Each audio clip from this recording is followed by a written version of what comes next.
Hello everyone, we'll be the reporter for Module 11, which talks about Gagne's condition of learning. So, the objectives of this module challengers have to attain the following learning outcomes, which explains Gagne's condition of learning. Make a simple lesson outline, teaching sequence using Gagne's instruction events, and articulate the benefits of using Gagne's principles in teaching. So before we jump into the topic, in this theory, we have to know that Gagne specifies several different types of levels of learning. He stressed that different internal and external conditions are needed for each type of learning. Thus, his theory is called conditions of learning. He also provided nine instruction events that serve as basis for the sequence of instruction. So, to know what is internal and external conditions that was mentioned, the internal are the capabilities that already exist in a learner before any new learning begins. And that means that those things that we already know before learning anything, that's what we call the internal um conditions. I mean, yeah, the internal conditions. Well, the external conditions are the internal conditions were transformed during the learning process.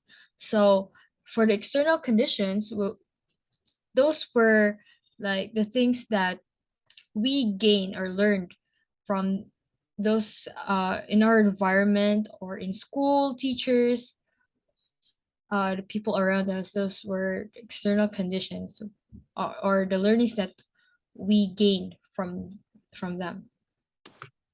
So now in Granny's principle, the first one is different instruction is required for different learning outcomes.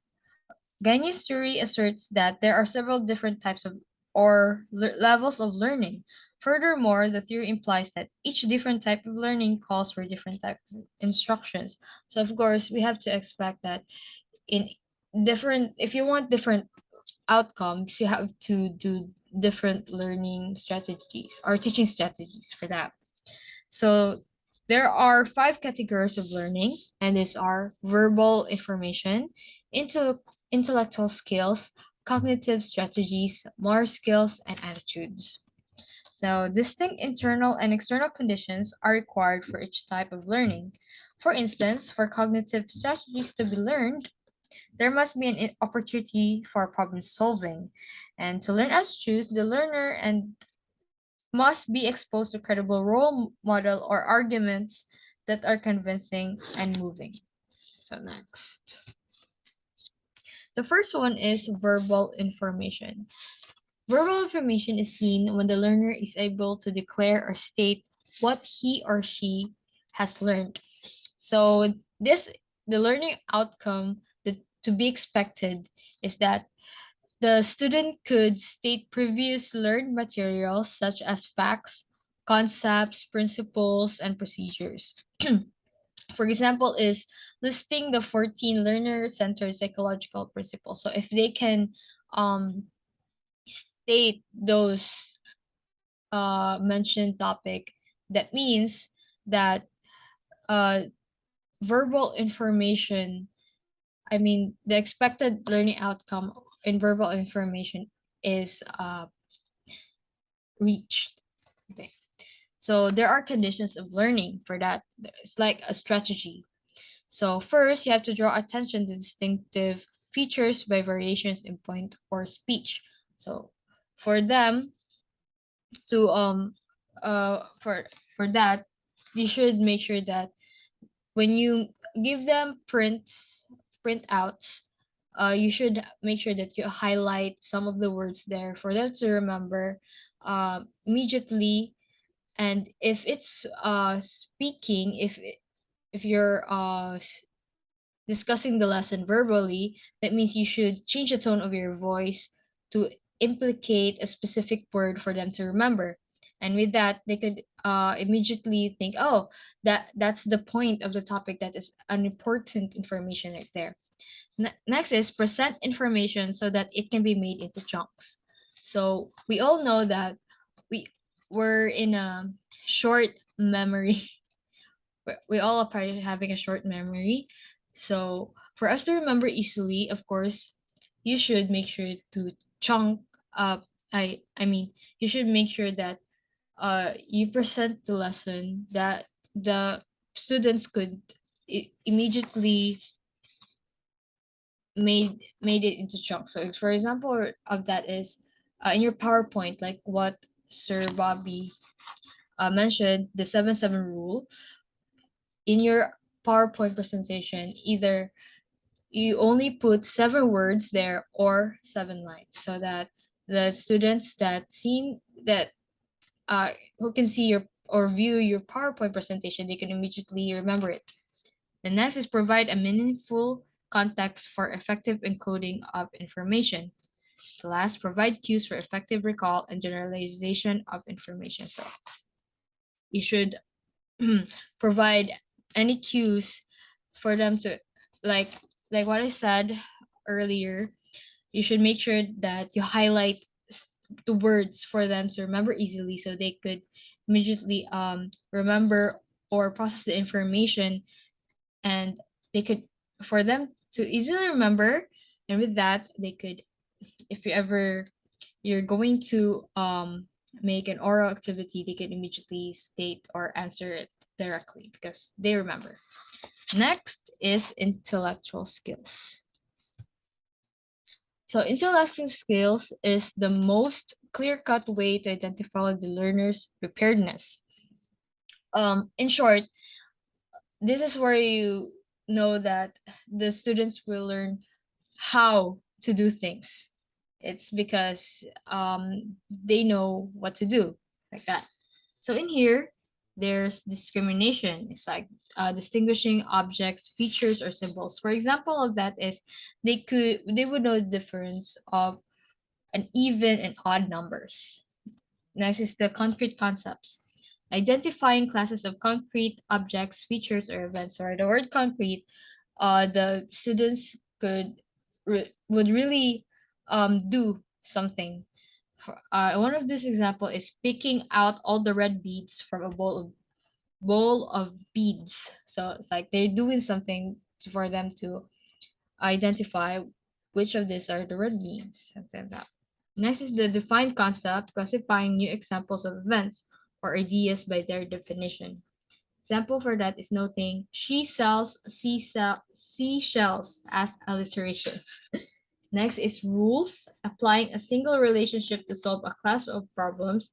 Example is computing average monthly income of a company.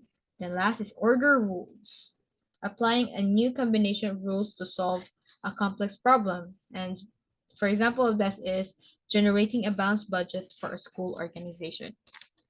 So for the conditions of learning in this, first you should call attention to distinctive features. So of course, you should make sure that um you should make sure that whatever important things important words for the discussion, in your discussion, you should make sure that their attention, you could call their attention for them to focus.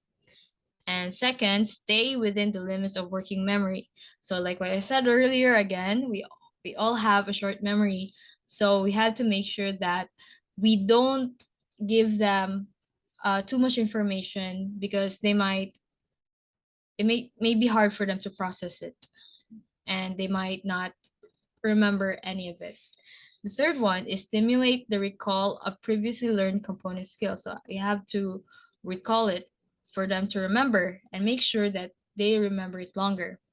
And fourth one, present verbal cues to the ordering or combination of component skills. And next is schedule occasions for practice and space review. So of course, um, after you present verbal cues, or which is like um, informations that for them to remember, you should give them space to remember it, for them to practice on their own, for them to study, something like that. And then use variety of context to promote transfer. So that's for the intellectual skills. The third one is cognitive strategies.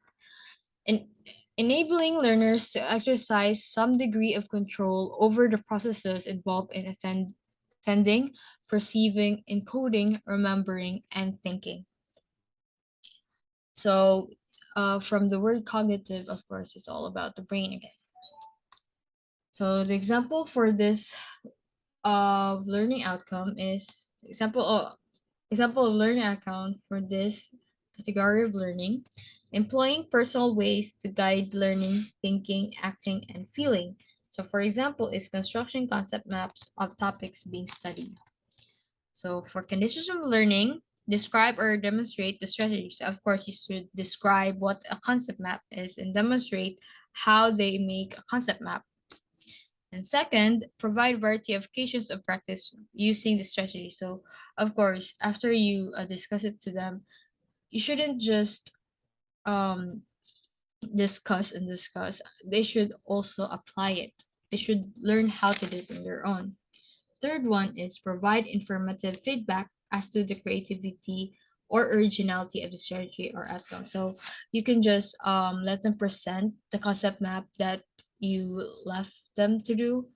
Uh, As expected, it may be an individual work or a group work for that, for them to finish the task easily. Fourth one, for one's attitudes. So these are inferred internal states that cannot be observed directly and sometimes described as having emotional cognitive component. They influence behavior. So from the so obviously in the attitudes, it's an obvious thing that it's about their behavior. It would influence their behavior. So for the learning outcome for this is choosing personal actions based on internal states of understanding and feeling. For example, that is deciding to avoid soft drinks and drinking at least 8 glasses of water every day. So um they will like think that, oh, soft drinks is bad if we keep on drinking it often. So it would cause for our health to be in danger or in trouble. That would affect them kind of thinking. So the conditions of learning establish an expectancy of success associated with the desired attitude. So you should give them expectations of what what this is, what they're going to do, something like that. And second is assure student identification with an admired human model. So for this to be possible, you should make sure that you can just tell them that not to do this or that, something like that.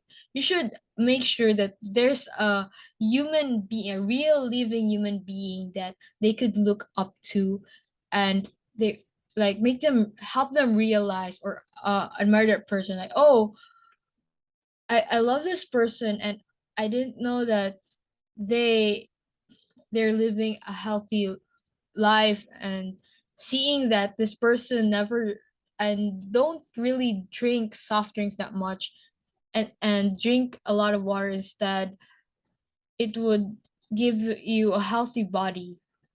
That it would just inspire or motivate them. The third one is arrange for communication or demonstration of choice of personal action. So it actually depends on the teacher on how it will apply or guide the students on about this, like uh what strategy they will use for this to work. And fourth, give feedback of successful performance or allow observation feedback in the human model. So of course, even if you already show them, tell them that this will be the expected result, or even the model, like tell them that you should learn from this person, you won't really expect the result for like for days, like immediately. You should also tell them that um it won't happen at like the next day. You should be patient, and for that to happen, you should keep on doing it. Keep it's like applying it every day to see results. So with that, should observe the students if they're really still doing it. If not, oops, na sobra. Na, balik. Balik. So there's the last one. What are skills? So the last one is motor skills. So involves seeing how the learner is able to carry out steps of motor performance or procedure in proper order. It is combining of part skills or hands-on nursing skills. So for the word more skills, it's obviously related to kinesthetic, and they should really move their body. So the example of learning outcomes, executing performance involving the use of muscles. So they should really use their body. For example of this is doing the steps of the Sinkil dance. So the conditions of learning is present verbal or other guidance to cue the executive's subroutine. So of course, before they perform, you should teach them what to do, tell them what Sinkil is all about and how they do it. You should execute it, of course, for them to follow. Or how about let them watch a video uh, for them to copy for the performance. Second one is arrange repeated practice. So you should set schedule for practice with not just them, but also you uh, helping them, like executing the moves, and they will copy you, something like that. And third one is furnish immediate feedback as to the accuracy of performance. So of course, you should give them days to practice. It's not like a written work that you can only give them 5 minutes and then leave. And when you come back, they can just immediately uh, give the papers to you. It's not like that. So it's a performance. You should give them time to practice for you to make sure that they they really practice hard and to have a perfect performance for that. And of course, you should observe if they're really practicing the dance properly and not just doing the things they want to do. The fourth one is encourage the use of mental practice. So since you showed it to them, you told them what to do, they will immediately keep it in mind that, oh, you should do this and that after doing this kind of step. So there's memory. The memory works right there because they immediately remember it. So that's for the category of learning.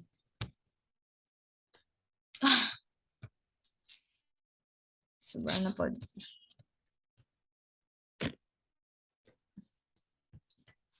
So the second one of Gagne's principle is the learning hierarchies.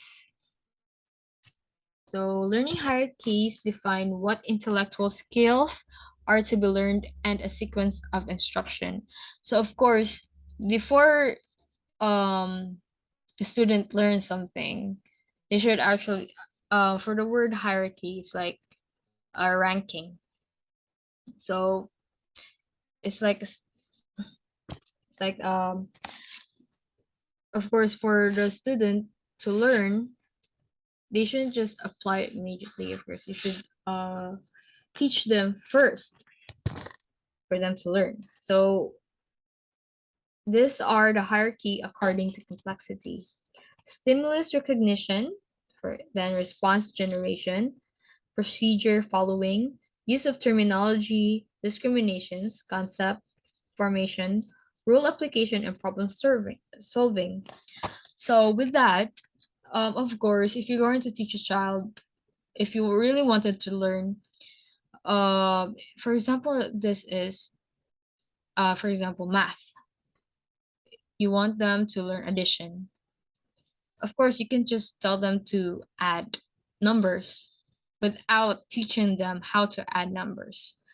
So first, you have to tell them what addition is, how to do addition. You should teach them, or what do you do this? Demonstrate how to do addition for them to know how to do it. So once, because once they see how they do it, how to do addition, they could learn from you and try to apply it on their own until the time comes that they can uh, do additions by themselves. So that's what it means. So for the third one is the events of learning operate on the learner in ways that constitute the conditions of learning. So these events should satisfy or provide the necessary conditions for learning and serve as the basis of designing instruction and selecting appropriate media. So, like I said, there are steps to for them to learn. And with that, these nine instructional events will be discussed with my partner, Eileen.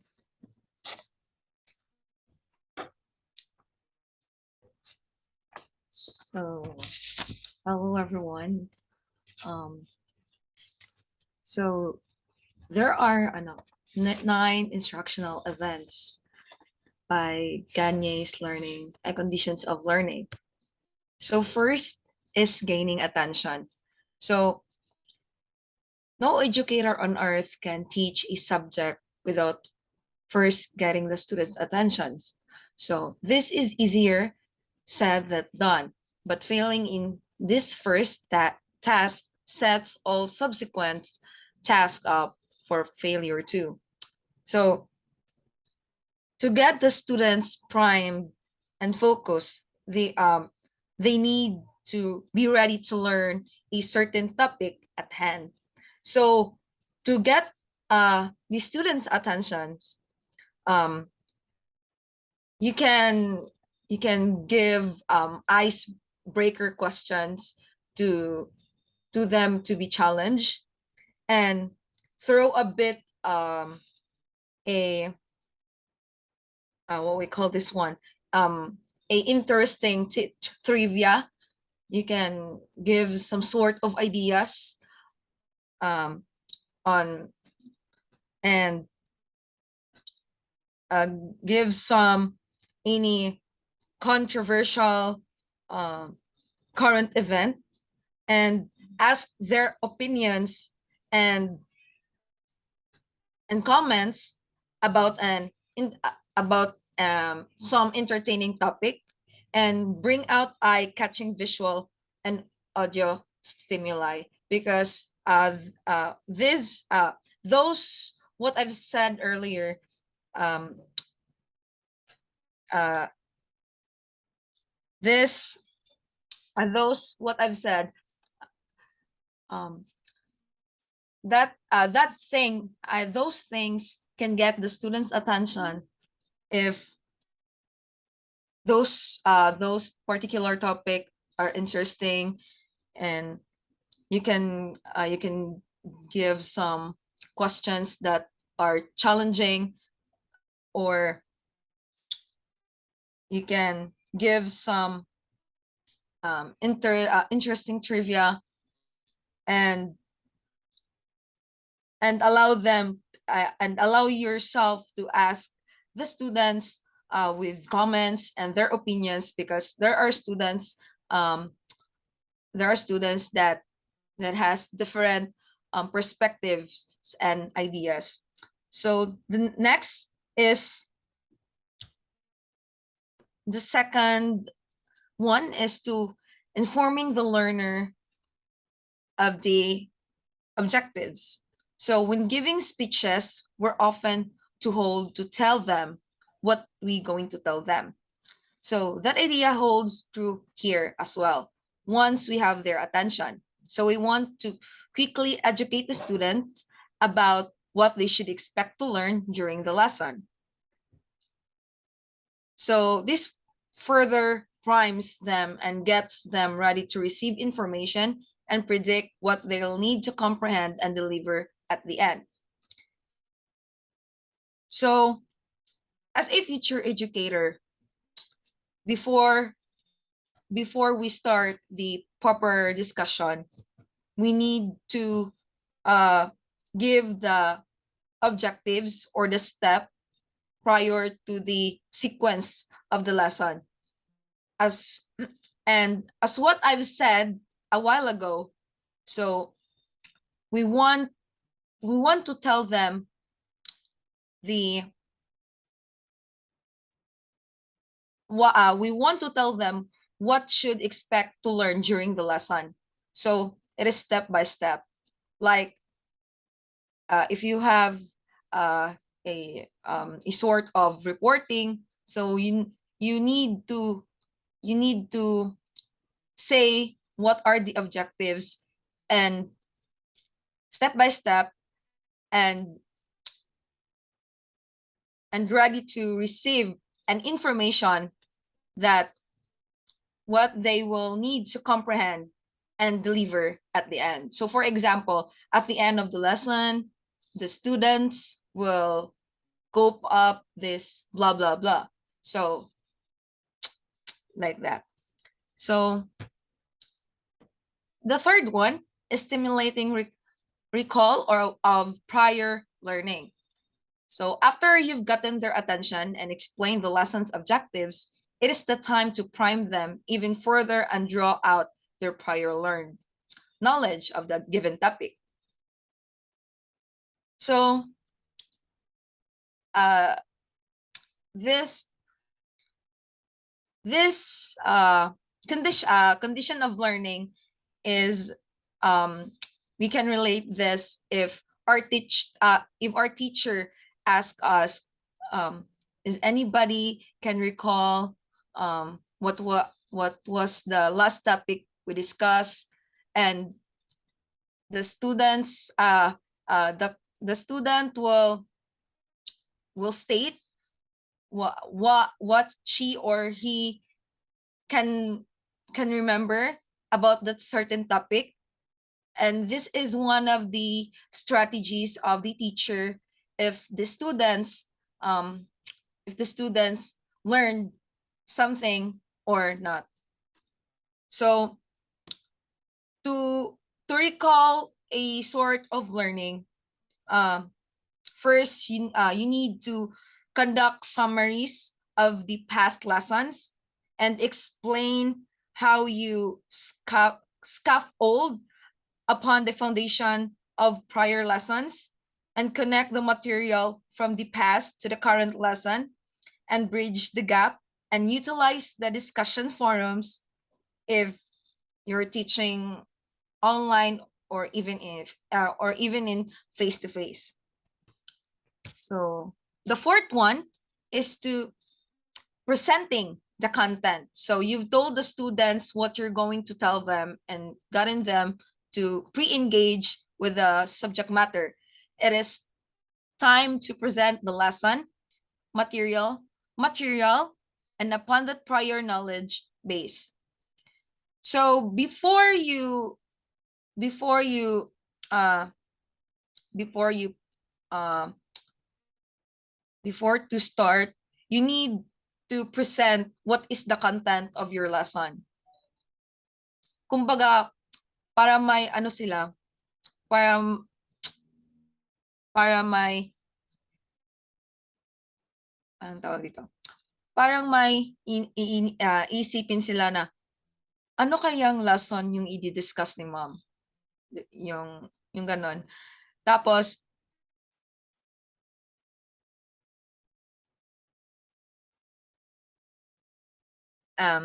then once the environment is ready and students are receptive and primed, it's time to teach the applicable lesson. So if the classroom and the students are ready, that's the time that the teacher will present his or her lesson proper. So for that, ensure that you did your homework and devised a carefully planned out lesson, and keep things flexible enough to allow for discussion.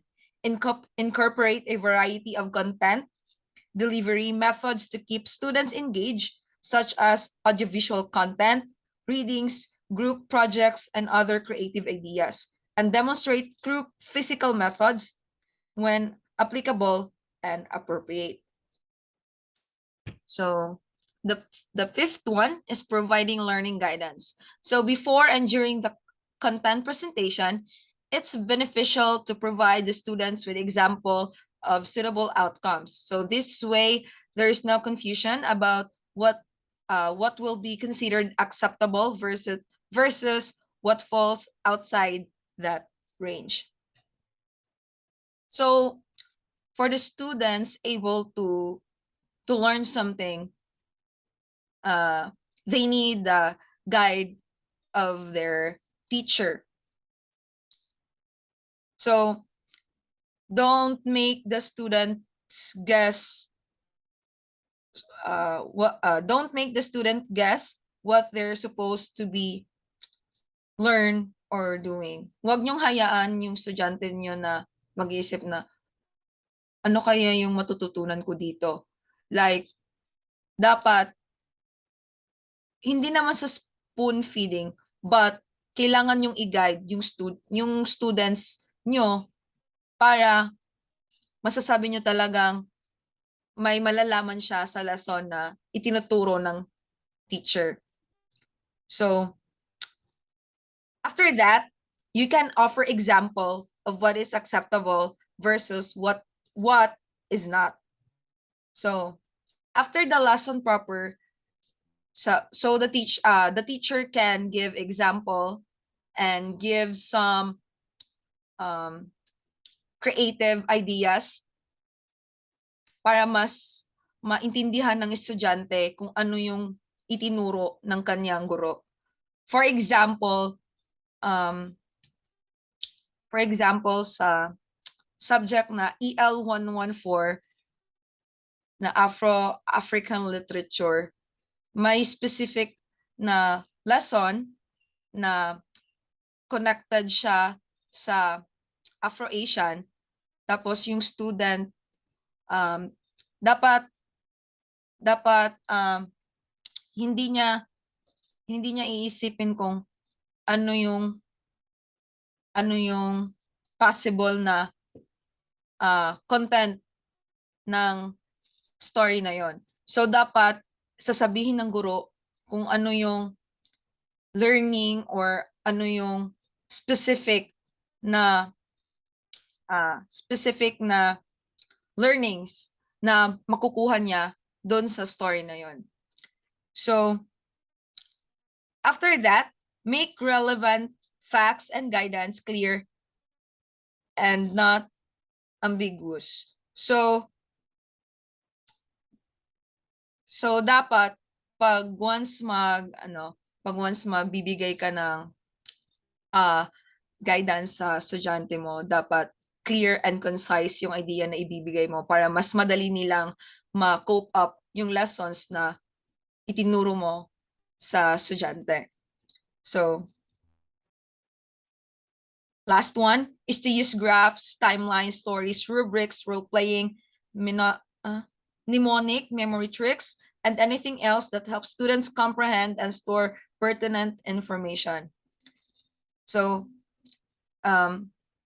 nasa teacher na kung ano yung gagawin niya, magpapa-role-playing ba siya, magpapa-group activity by pair, or anong tawag dito yung graphic organizer or stories, and gagawa ba siya ng rubric kung paano niya i-grade yung students niya kung para makikita niya kung hanggang saan yung progress ng learning ng kanyang estudyante. So The sixth is eliciting the performance. So they must either practice or demonstrate their newfound knowledge in a manner you can assess. So this is known as eliciting performance and giving them the chance to show that they did their job and learned what you taught. So example lang dito is yung oral recitation. Pagkatapos ng lesson, or pagka kinabukasan sa mag-oral recitation kayo, diyan mo makikita kung yung isang estudyante ay may natutunan ba siya or wala. Kasi minsan sasabihin ng teacher na, okay, we will having a oral recitation tomorrow, study this chapter, blah, blah, blah. So, diyan mo talaga makikita if yung estudyante is nag-aaral ba o wala. Nag-aaral ba o wala. So, pag yung estudyante is nakasagot, hindi naman hindi niya nakuha yung punto but pag nakasagot siya, it means may progress or may process yung learning ng isang estudyante. Tapos yung pag yung estudyante naman ay hindi nag-aral, hindi focus sa kanyang ACADS, masasabi mo talagang masasabi mo na walang process or hindi nag-progress yung learning style or learning process ng estudyante. So, create a stress-free environment when students can focus on showing their understanding of what was taught. So, iba't iba kasi yung ng learning style ng estudyante. Yung iba mas madali silang matututo kapag may music, yung iba naman mas madali silang matuto pag pag peaceful yung paligid. Yung iba naman kagaya sa akin, pag nag-aaral ako medyo maingay kasi hindi ako nakakapag-focus kapag binabasa ko lang sa mata. So iba't iba yung learning style ng isang estudyante para makita mo yung progress ng performance niya sa eskwelahan. So nasa teacher na rin if gusto niyang magpa-group groupings or by pair when it's possible. So offer a range of practice opportunities, including lab works and other hands-on activities. Dito mo rin makikita talaga yung pag nagbigay yung teacher ng mga ng classworks if ginagawa ba nila ng tama at sinusunod ba nila yung instructions. So sa instructions pa lang, pag nasunod na yung step ng instructions, makikita mo na nag-process yung learning. Nandun yung sincerity ng estudyante sa kanyang performance. And use techniques to ensure practice builds upon previous work and sets the stage for future work. So there are techniques para makita yung process ng estudyante and set some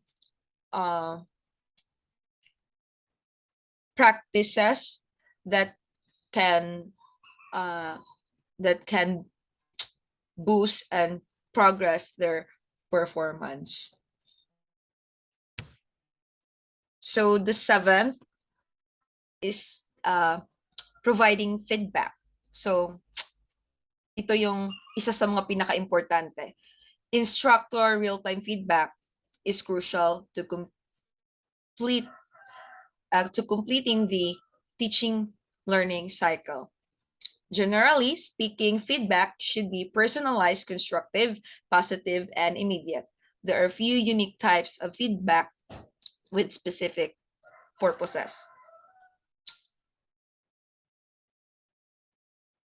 So, yan naman talaga yung trabaho ng teacher. Magbibigay sila ng comment or feedback sa kanilang estudyante after the performance. It's either written output, group work, or role playing ba?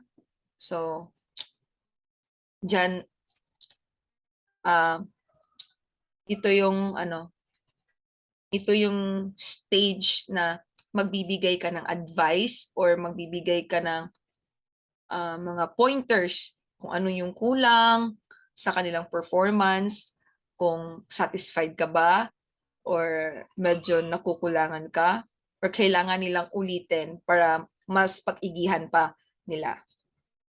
So, the first uh, the first type of feedback is the confirmatory. So, telling the students if they're complying with guidance or not. So, ito yung kung nasunod ba nila yung proper instructions or hindi. So, evaluative. Appraising student work quality but without giving details. So, parang um, uh, parang mm,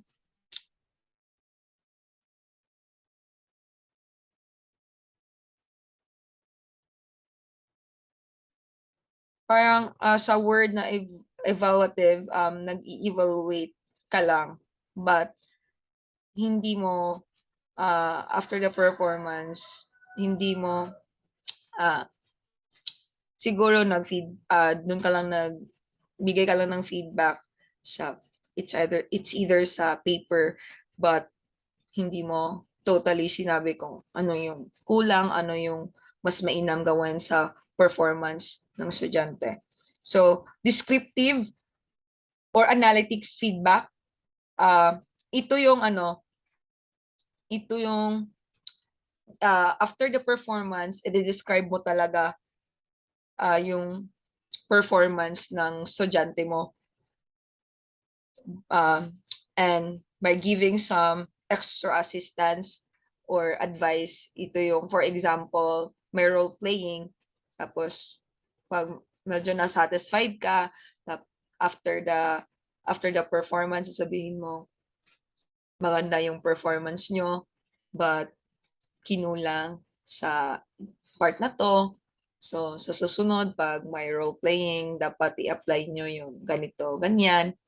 And peer evaluation and self-evaluation, and having students help each other and themselves.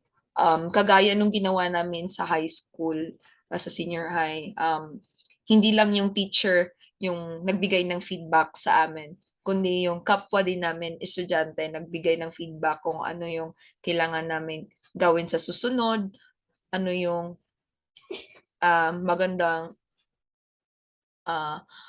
magandang nagawa namin doon sa role playing. Tapos, use formative feedback for brief assignment and summative for fuller assessment. So, after the performance, you can give the students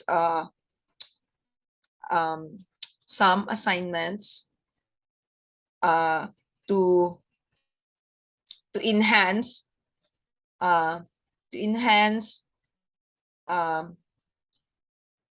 their to enhance their work, and to see the lack to see the lack and kung ano yung mas kaya pa nilang gawin sa susunod na performance. And the next one is to incorporate technology tools, including software, so that can ex- expedite actions, and it can increase efficiency. So the eighth the eighth one is assessing the performance. So after the students demonstrate their level of understanding and has um, been given a feedback, the teacher can do comprehensive assessment to gauge uh, the extent they met objectives. Keep in mind, one performance cannot provide enough data to measure overall knowledge and abilities. Still, it will give enough insights to measure how well they learned and store the information provided during a particular lesson. So, after the assessment or the performance, uh, the teacher can use a mix tools assessments, including not limited to standard tests, pre and post lesson quizzes, essays, activities, and hands-on assignments. And be transparent to the objectives and fair in all assessments, and grade work against pre-established criteria and evaluation rubrics. So pag after ng performance nila, tapos magbibigay ka ng assignment, gagawa ka talaga ng rubrics and criteria para uh, criteria para dun ka magbe-base sa kung yung gawa nila is akma dun sa pinapagawa ng teacher. Like for example, yung teacher is magpapagawa ng essay, tapos may criteria na naka-include doon. So dapat yung criteria na yon is masunod ng estudyante. Tapos it depends na sa teacher kung paano niya i-grade or anong um, anong klaseng rubrics ang kanyang gagawin. Tapos remember that one assessment is ability to take into consideration the unique aspects of the applicable learner as well as any obstacles to learning they may face. And the last one is enhancing retention and transfer. So once the teachers have assessed the above steps, effectiveness, it is the time to build upon them to increase retention and transfer. So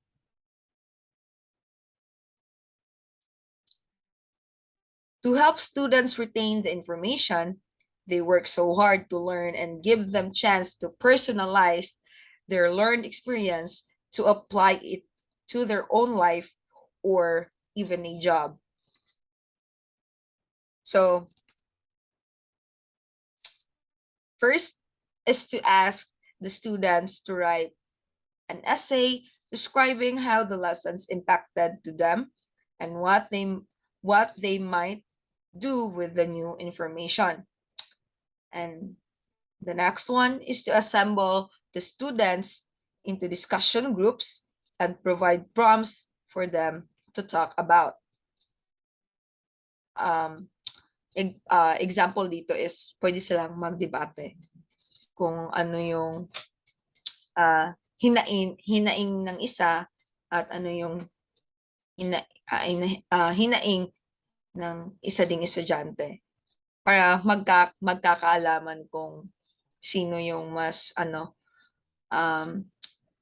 yung mas mataas yung retention. Kasi isa din ito sa mga strategy na ginawa ng high school teacher namin way back in grade 10. After ng lesson sa ang subject nun is Araling Panlipunan. Pagkatapos ng lesson, um, pinagdidebate niya kami. Magsaselect yung teacher namin kung sino yung magda-debate. Tapos by group siya na debate, tapos may leader, tapos kung sino yung ano kung sino yung mas strong yung niya uh, yung mga hinaing na sinabi, siya talaga yung mas mataas na na retention kumpara sa isa. So the last uh the last uh um, objective is if the lesson is conducive to a hands-on activity related to practical, customized use of information given, have students complete such activities either in class or as a homework. So